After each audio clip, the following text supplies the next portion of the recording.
Hello, everybody. Dan, Steve, so excited to be here with you and to talk about all things censorship, both obvious and not. Now, when I was growing up, I thought that building a good news habit, where you exposed yourself to a variety of different positions, was part of being an just educated citizen. That meant figuring out what newspaper you were going to read, what radio station you might listen to, and really thinking about your intake. And so I was really fascinated by a Reuters Ipsos poll that came out just yesterday that said in the 18 to 35 demographic, 39% of that demographic gets their news first from social media. 37% of them actually trust general traditional media, and both of those numbers are up significantly from 2015. And I just sort of had this moment where I was like, on one hand, only 39% of people get their news from social media? That seems a little low. But I think what's actually shocking to me about that is as people, as all three of us do work in the news, is that there are people who are going straight to platforms and their algorithms to curate, disseminate, and figure out what news is worth reading. And if those algorithms don't present all of the news that we think someone should consume in a full, balanced media diet, the outcome is kind of the same as if they're being censored, right? The news that you work on doesn't get into the hands of people who deserve that truth. So I'm curious for both of you, and I'll start with you, Steve. How do you navigate sort of the noisiness of social media to make sure the work that you put so much effort in actually breaks through? Well, I don't think we have a lot of choices, first of all. You have to navigate it whether you want to or not. I work at a news organization in the United States that does accountability journalism. We spend many months on stories. My reporters are primarily people who come from a text background, and their favorite form is the 5,000-word story. And I can tell you from our analytics that a relatively small percentage of the people who ever even come to those stories read to the end of them. So like it or not, I think we're living in a world where we have to navigate this, and it is extremely challenging, I think. My argument is that our need is to get our findings into the heads of more people. Easy for me to say, I'm the editor-in-chief, but when you have to execute that, I think it's really challenging because the stories are complex, they're nuanced, they're complicated, they involve statistics. The markup, I think, you could say is even more complicated in some of the things they take on, to sort of break down the workings of these algorithms without using math or jargon is a very tricky thing, which I think, you have to do. So the challenge from those numbers is clear. I think executing it is very much a work in progress.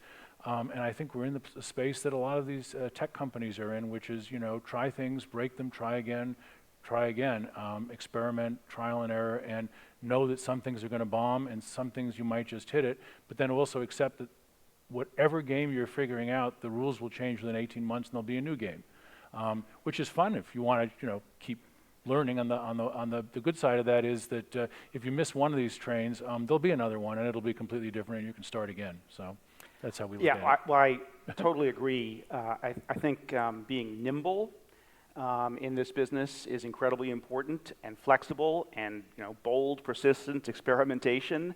I'm always amazed. Stories that I think are going to break through and for some reason flop, and stories that I think, well, this isn't going to break through, but we ought to do it anyway because it's important, and even if you reach a small segment of your audience that's creating value, do really well. And as that happens, you sort of go back and look, okay, well, what did we do? Why did this one break through? What was different about this particular story? One recent example, which delighted me and surprised me, was the violence, the civil war, the potential famine and violence in northern Ethiopia and in the Tigray region. We were reading about it. Our audience, I'm sure, was seeing a lot of headlines, but we have a very, very large audience, and I'm pretty sure that a significant portion of them didn't really understand that story. And I thought, okay, well, the way to reach them is to do an explainer, break it down, make it accessible. And so we did that, and it was the top performer of the day. And at Yahoo, which has a very large audience, that means millions of people clicked on it. How many read past the first or second paragraph is hard to say. But that's something that we are learning from. So for example, if we do an investigative piece, and I see the New York Times is doing this, I don't know if ProPublica does, but you know, those stories, to do a really good investigative story, they have to be long because it's high stakes, it's complicated, you have to back it up with a lot of reporting, you have to be very careful. And it's sometimes dense and hard for people to get through. So what do we do, and what do the New York Times and other publications now do? They do a second piece that's essentially an explainer about the main story, and then you hope you attract those people, get them to read the whole story. Yeah. So you have to keep thinking about those kinds of tactics. I love this experimental approach and the optimism you guys are bringing, because that's not always what we hear when we talk about content moderation on platforms. In the United States, you see this extremely polarized, right? You have conservatives who argue that the fact that their stories aren't breaking through must be evidence of censorship. You have people on the left who are saying that there's not enough content moderation of hate speech and other things. And I'm curious to hear from both of you about what you think the way forward looks like. For platforms, it often feels like it's a damned if you do, damned if you don't.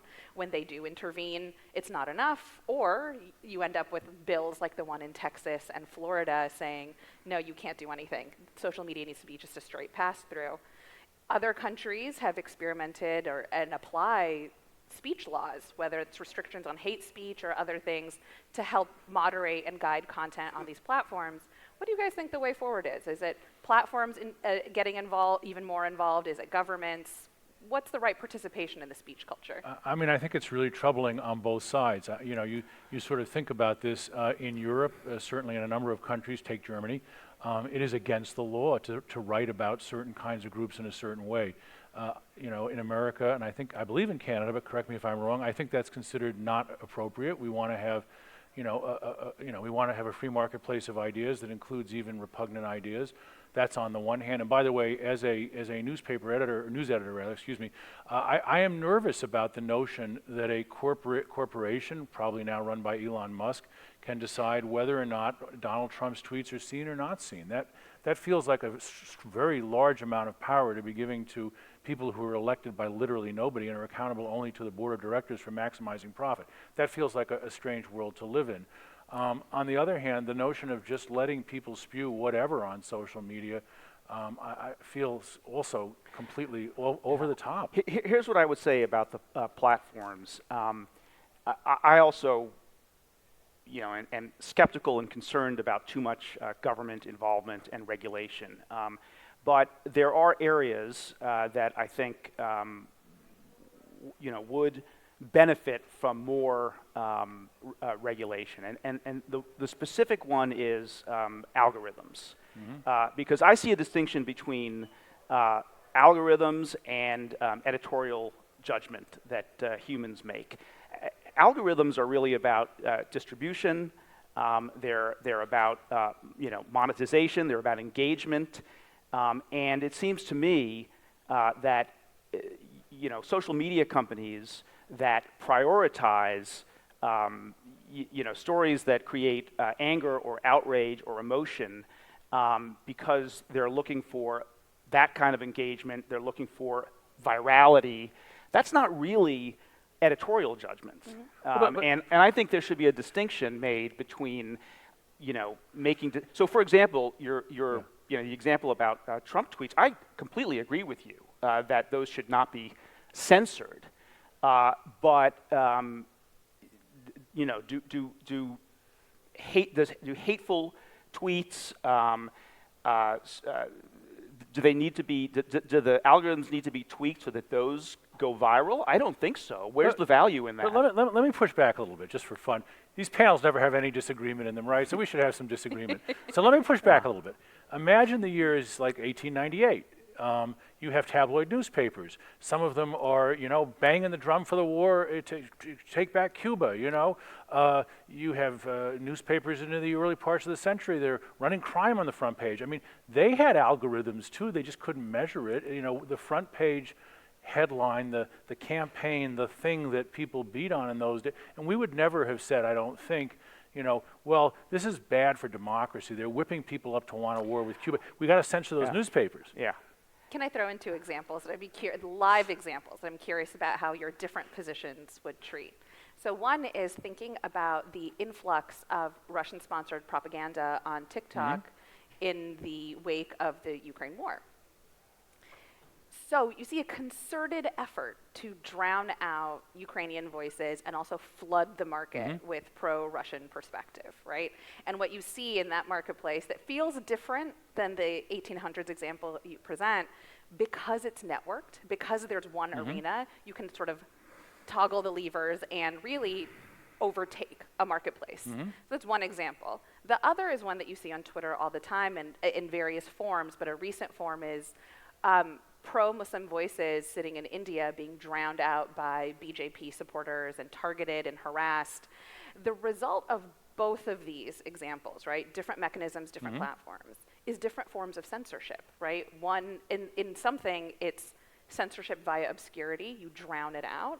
And in the other, on Twitter, with the sort of Muslim BJP kind of fighting that's happening, you see harassment as a mode of censoring. That feels different than like the old school version, but feels like the algorithmic intervention might be something. But I'm curious about how you each might break that down. Well, I think they are different forms. I mean, I think sort of it is within the rights of even a private company to prevent online harassment. I mean, that seems like first of all, it's a monetarily positive that you don't want your platform to be a place where people are harmed. I'm nervous about this first example you gave because in theory you want to play with the levers to get the correct, whatever that is, amount of pro-Hindu, nationalist, horrible, xenophobic content and potentially balance it out with it. And I don't even know how in the world you would begin to decide what's the right balance. So that one, that feels like a really tough example. I don't know, what do you think, Dan? Yeah, I think so. You know, I think that we have challenges and problems, you know, closer to home as well. And the example that I've been thinking about, which I think is really problematic, is the way that Twitter dealt with Hunter Biden and the New York Post's Hunter Biden reporting before the election in 2020. Now, I want to be, I understand how it happened, and I have some sympathy if you go back. So this is the Hunter Biden story was the emergence of Hunter Biden's laptop, which had you know, all sorts of questionable you know, business behavior, emails, things that he was doing in Ukraine and in China, and raised questions about whether there were unsavory business dealings with the Biden family. And the New York Post did this story. Twitter essentially censored. They blocked the Post story on Twitter. They blocked access to links to that story. And the mainstream media, for the most part, did not cover that story at the time.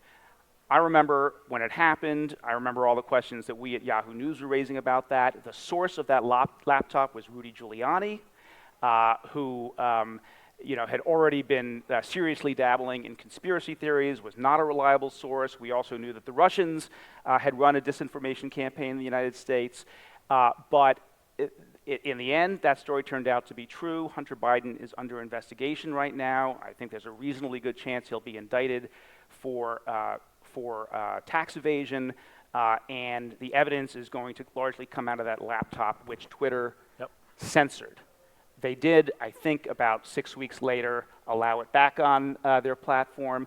But that was really problematic. And for companies that have the kind of power that a Twitter or other social media companies have to deny the American people news like that, I think is a problem. And I think we're going to have to figure out, they're going to have to figure out, we collectively are going to have to figure out how to navigate these kinds of issues. I agree, but I sort of stagger to wonder, you know, in real time, what would that actually look like? We surely don't want an organization of government bureaucrats ruling on what's news. I have no idea who in Twitter and on what basis, having not been inside the laptop, they could make a decision like that. How would you possibly know? I think Elon Musk, if this deal goes through, is going to let 1,000 flowers bloom, and it's all going to be fair game, and that has its problems too. It has very serious problems. And I think this is really a difficult thing. The power of these platforms, we haven't even mentioned Facebook here, but Facebook has even, the journalists love the Twitter, but, I think really the ordinary people are far more Facebook users, and their algorithms are just as tricky and loaded, and they make decisions all the time. And I mean, who are these people? Is there anybody involved who's making a decision on any basis other than, I don't want to stand up in front of Congress and have to defend this? Stuff. Now you bring up Facebook, and when people talk about Facebook and Twitter, they often talk about filter bubbles, right? What is the information that's not getting into a particular bubble, and information that flourishes in others? But I want to focus on a different kind of filter bubble, which is the media's filter bubble, right? This is a community that has its own biases, its own sort of focus. How do you think about filter bubbles in media culture? Yeah. I think about it all the time because it's a huge challenge. I think about it in terms of the reporting that we do and that the reporters on my team do, because we are all on Twitter, some more than others. There is a sense in which conventional wisdom kind of forms on Twitter about what is important, what isn't important, what stories to cover, what stories not to cover. Twitter, as I think most of you probably know, is a still very small sliver of the media consuming population out there. I mean, I think it's 17% of Americans or something like that are on Twitter. That leaves a huge amount of, just talking about the United States right now, but a huge amount of the country that is not having their views expressed on this particular social media platform. We need to be talking to those people. We need to be finding the stories off of Twitter. And I thought recently about an experiment at Yahoo News. Could we stay off Twitter for a month? And what would that do to our coverage? What would we lose? No, I haven't had the guts to do it because I know there'll be a huge revolt on my on my team. But I think it's at least it's a good thought experiment. Right, and I think to come back to the Hunter Biden example, imagine if one of your reporters had gone on Twitter when all this started and said, "Wait a minute, we have no evidence this is bad. What about this thing? There's snippets in the Post that seem to be emails. If they're true, they're troubling. We need right now to be doing." If you did that, you would have been, quote, dunked on. Yeah. All of your friends would have thought you were a moron. Yeah. And I think that's the confirmation bias and the sort of hurting of people. It distorts our reporting. It distorts even your thinking process. I had a conversation very early in the Russia thing where I said, I'm not so sure about this one. It doesn't feel right. And the reporter said, are you kidding? I mean, it's obvious. Trump's up to his neck with Russia, blah, blah, blah, blah. And, in retrospect, I think that was not our proudest moment. There was not as much critical thinking about that story in real time as there should have been. Wow, well, I feel like we could be talking about this for another couple of hours, but I think we're right at time. Thank you so much for your thoughts on censorship, filter bubbles, and what we could all be doing better. Thank you.